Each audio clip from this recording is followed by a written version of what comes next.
Hello, very dear one, and welcome to the Psychic Garden. I'm glad, happy to have you here, excited to see what's happening to you in this season of Venus in Aries. So, Venus is entering Aries as I'm recording this video on the 20th of February, and it will stay there for about 3 weeks until March 16th. So, let's see what this energy brings to your life, what to expect, how to solve the struggles that you're going through, how to navigate the things that are coming your way, how to accept the abundance, how to receive, what's up, what lessons are we jumping into, basically, with the season, and how to really appreciate them, like be able to listen to what the season brings to us. Let's see. Okay, so I'm going to start right away.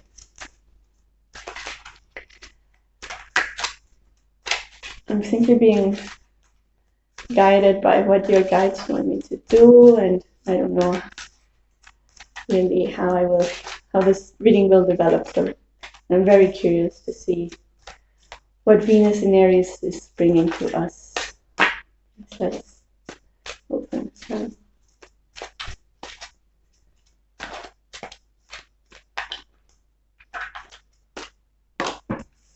Success in a orange card, fire like Aries, and disruption, and in a pink card like Venus. And let's see, they want two more cards. They want one on each side of the disruption card.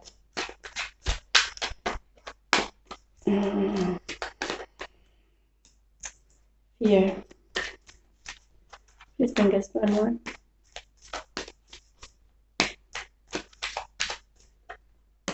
Stop. Okay. So, as you see, there's success on top. I didn't put that there.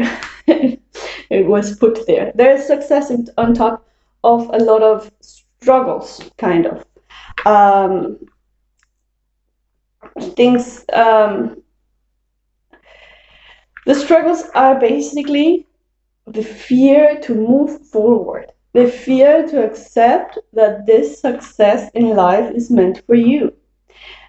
Basically, the fear to dream big. I laugh because it's not how I speak, so I kind of, yeah. It's very weird. This is how it happens when you're channeling energy, you start speaking like other people would. Okay, so I'm just going to continue. Sorry, guys. Okay. So it's basically you're kind of yourself putting yourself into trouble in some way, like stepping right in front of your own foot and how do you say, tripping with yourself. This is, yeah, exactly, this is the image that's coming to mind. And it's fear that it's making you trip with yourself. And it's actually a fear, like this could also be very similar to the energy of going all the way to panic attacks. It's not that this is happening to you, but it's the energy that creates those things. So it's impressive how panic attacks have been are more common in our culture, and I think this is because we've built a lot of walls around people, like cages, and simply there's some energy that needs to come out, and it comes out in this way. So in some way, this energy of the wanting to disrupt precisely the walls around you is boiling inside you.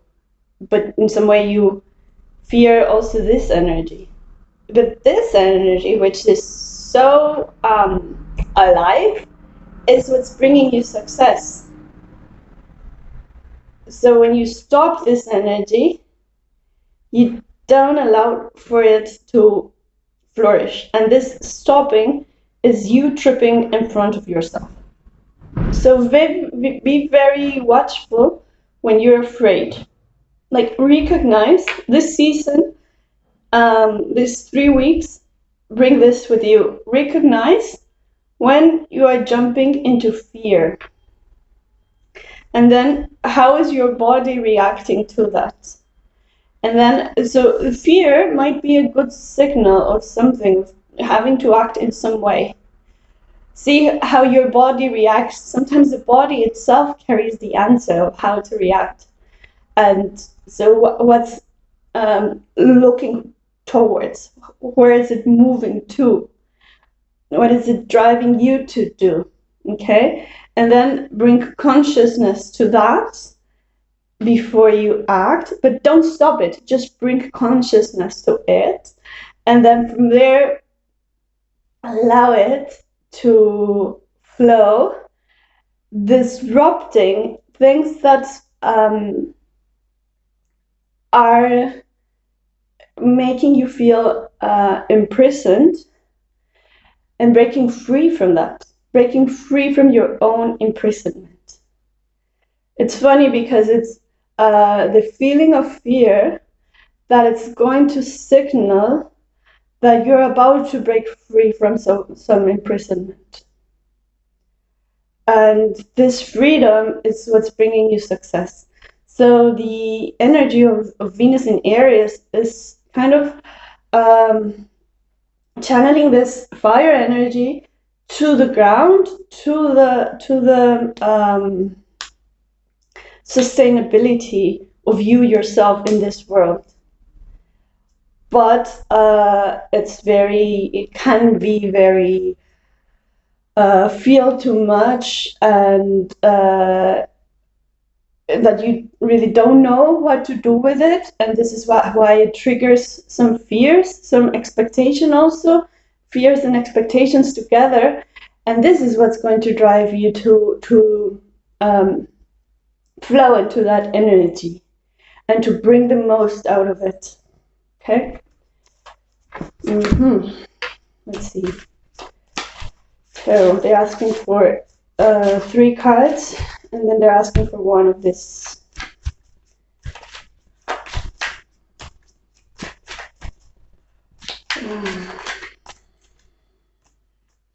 Okay.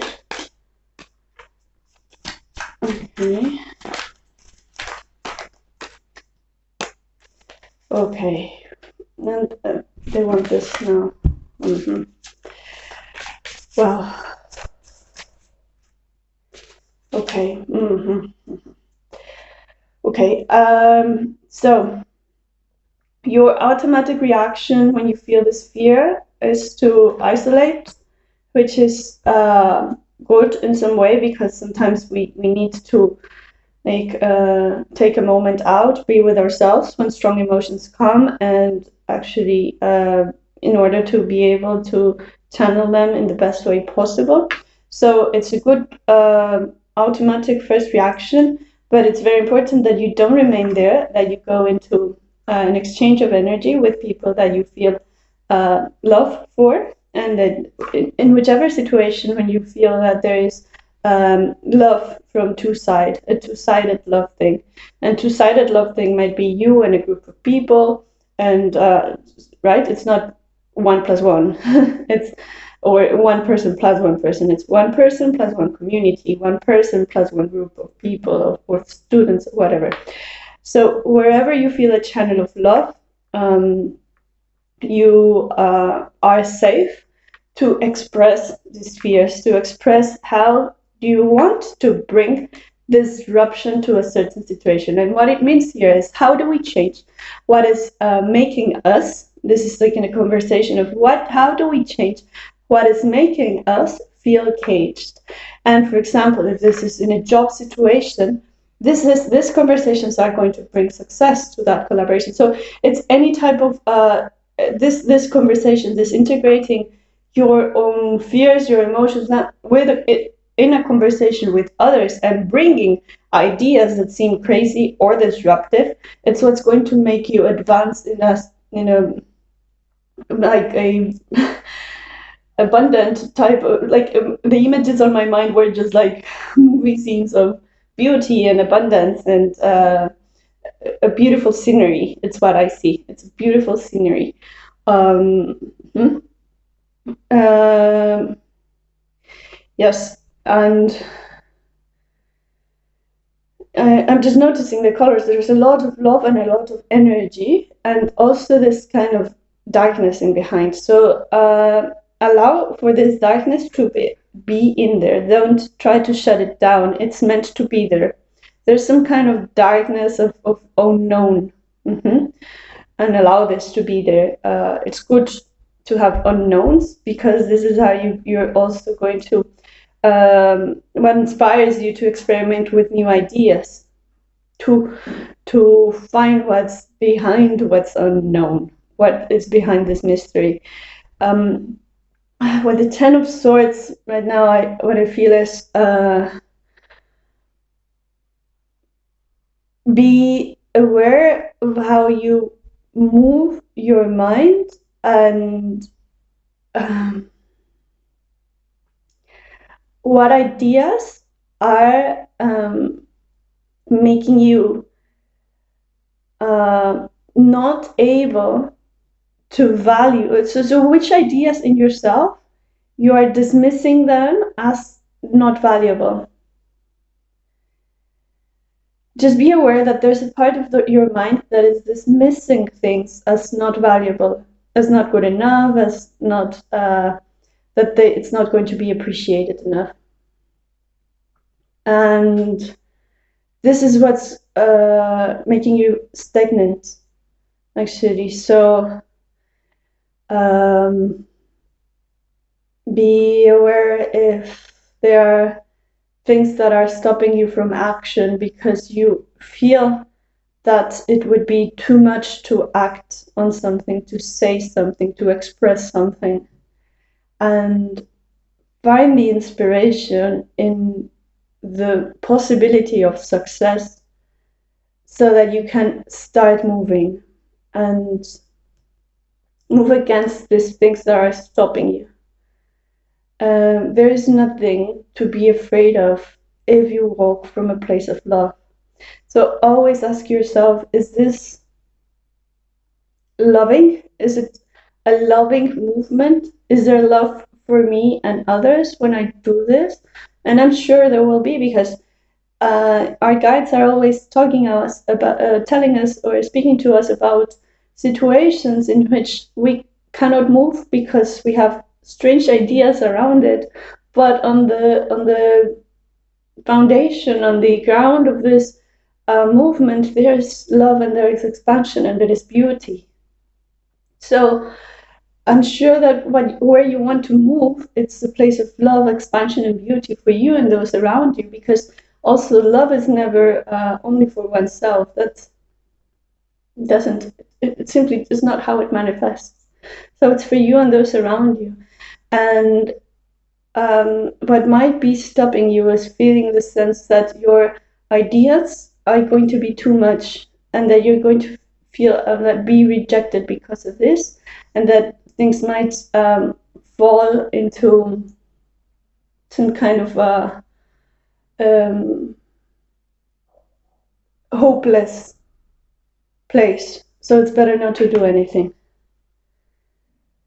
So this is the thought process to be also aware of. And we have here the summer card, which I think the most important symbols here are the sun and this hummingbird.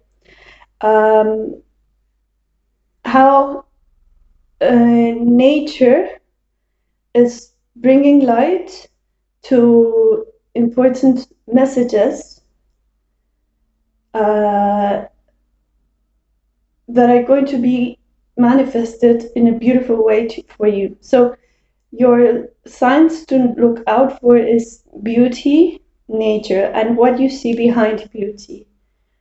Any time, any point that you see something beautiful, what's behind there? Why am I attracted to that? Why do I think that is beautiful?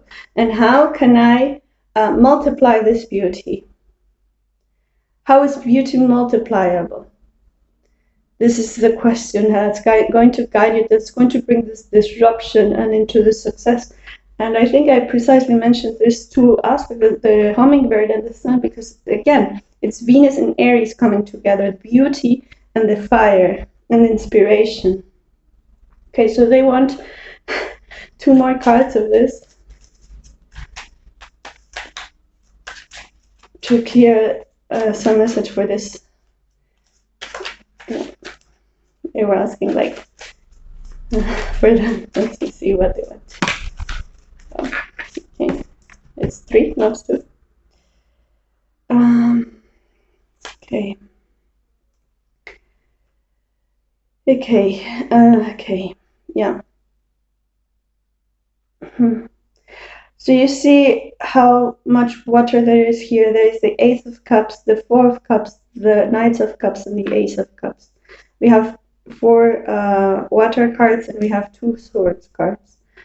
So it is with your truth, your honesty with yourself, that you're going to find out that there are some ideas that are keeping you from action that are not good enough. The ideas are not good enough anymore. Okay? And it's also it's going to be difficult because it requires this honesty with yourself. Sometimes changing your own beliefs requires accepting that you have changed, that things are different now. And that sometimes it's very similar to thinking that we made a mistake. And it's not like that. It's our beliefs were there when we needed them. But now those beliefs are changing and you don't need them anymore. You need another perspective. Okay? And this is the Queen of Cups, of Swords, being very honest. What's your truth today?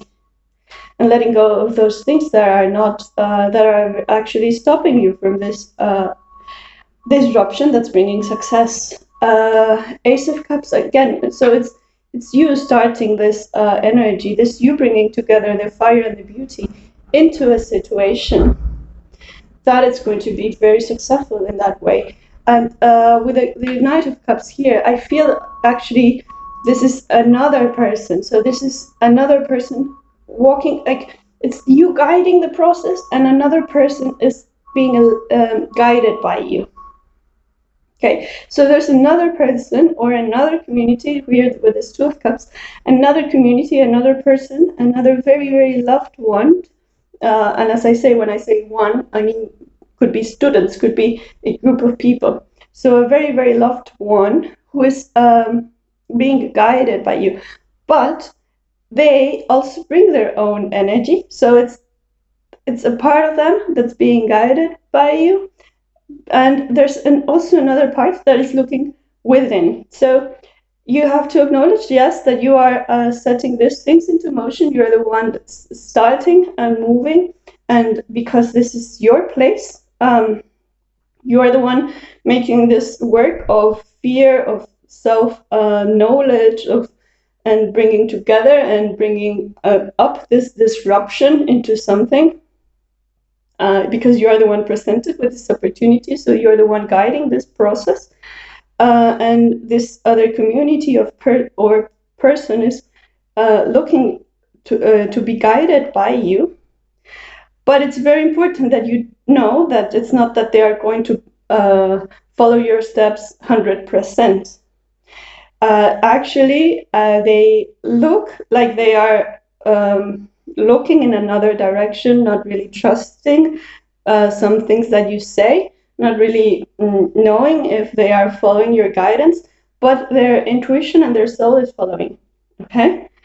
Their intuition and their soul is following you, and this is what you have to trust. You don't have to have like a clear demonstration that they are following your words and your steps and believing in everything you say. You don't need this, okay? you simply allow them to go through their own process, because there are their own main guides, and this is good.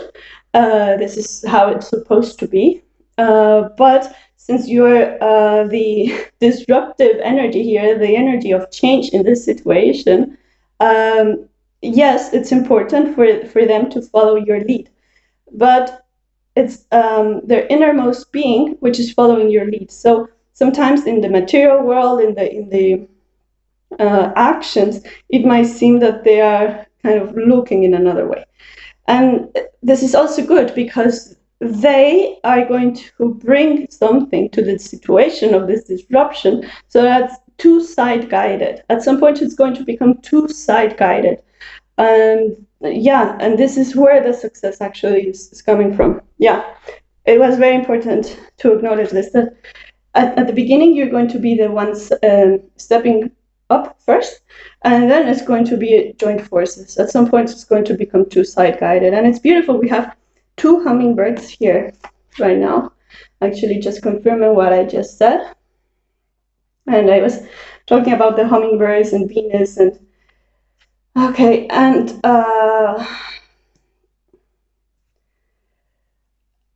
yeah, how to integrate, how to see the fire in the water. How to see the fire in the water. This is a question that just came through. I don't know who needs to hear this. And yeah, let me see if there are any other messages for you.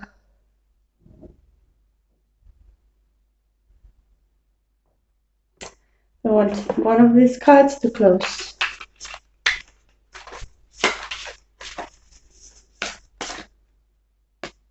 Persistence.